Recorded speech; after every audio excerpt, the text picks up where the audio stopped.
gens qui viennent au nom de l'opposition font semblant de beaucoup dire, mais ils ne sont pas opposition. Bref, il s'est glissé dans l'opposition des gens qui ne sont pas opposition. Des gens qui sont venus défendre autre intérêt. Il s'est glissé dans l'opposition des cadeaux empoisonnés pour que nous puissions les embrasser et avancer tout droit à l'échec. Voici les tests que nous voulons donner pour savoir si on est vraiment opposition. Parce qu'il y a trois oppositions. L'opposition de la mallette, les gens qui n'ont absolument rien, ils ne peuvent avoir aucune personne avec eux, mais qui font des bruits partout à gauche, à droite. L'opposition financée par la partie qui est adverse à nous et qui a des moyens qui se retrouvent. Nous sommes en train de faire passer une pétition.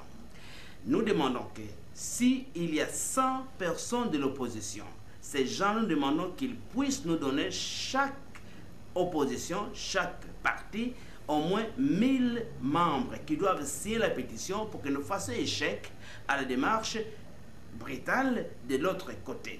Si votre parti n'est pas en mesure de nous donner 1000 membres qui vont signer une pétition, nous savons que vous n'êtes même pas valable, vous n'êtes même pas opposition. Là-bas, il y a trois choses à faire. Ou bien vous allez conduire, ou bien vous allez être conduit, ou bien vous allez vous écarter et regarder. Donc, il y a ceux qui doivent maintenant aller dans les cas de leadership, qui doivent maintenant conduire l'opposition.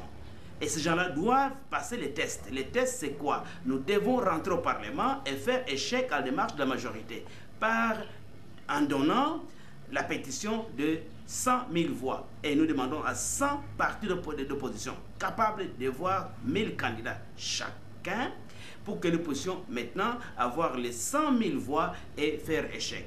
Deuxièmement encore, cette équipe-là qui vient maintenant, l'équipe nationale de l'opposition, va aussi demander, à la deuxième manière, sachant qu'ils avaient 30 jours pour changer la Constitution.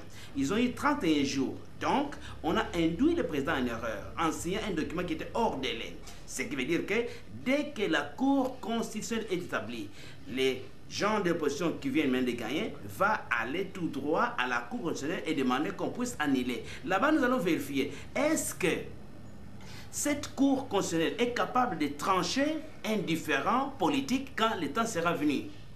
Allons-nous vers le cas de Gbagbo en Côte d'Ivoire ou pas? Donc nous allons aussi mettre à l'épreuve la Cour constitutionnelle en allant immédiatement dire, voilà, ils ont travaillé dans les 31 jours, les 30, donc hors délai. Voilà ce que nous voulons voir. Le test est là et nous attendons. Que Dieu bénisse le Congo. Nous comptons sur le peuple de Dieu et sur Dieu qui va nous aider. Que Dieu nous bénisse.